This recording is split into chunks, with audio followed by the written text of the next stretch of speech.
If the point is drag family resemblance, kailangan cohesive silang tatlo. Slasian Royale Episode 5. Today, they're going to do the makeover challenge. Ina-expect ko na magiging magaling dito.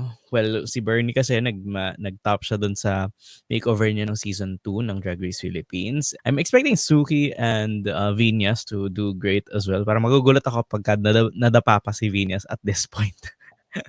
But let's see what's gonna happen. So there's 1, 2, 3, 4, 5, 6, 7, 8 queens left, and there's only 4 OFWs. So malamang yan, magpa-partner-partner sila. And honestly, hindi ko gusto yung format ng dalawa yung magme-makeover. Kasi if the point is drag family resemblance sa makeover challenge, kailangan cohesive silang tatlo. Like makikita dapat yung elements, kunwari lang, kung si Kiana tsaka si Arizona yung magka-team, dapat makikita yung drag aesthetic nila pareho dun sa queens, and then there has something to tie them, the three of them together.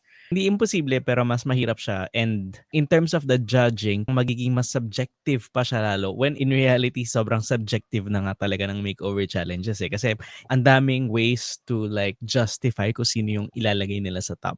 Like halimbawa, sa closeness nila, dun sa rapport nila, or kung sa physical, sa look mismo, 'di ba? This is what they did sa All Stars 9, yung tatlo sila kasi naalala ko si Plastic. Tatlo sila sa parang Powerpuff Girls yung aesthetic nilang tatlo. So kailangan meron silang identity as a group. So I'm interested kung paano magpa-play out ito.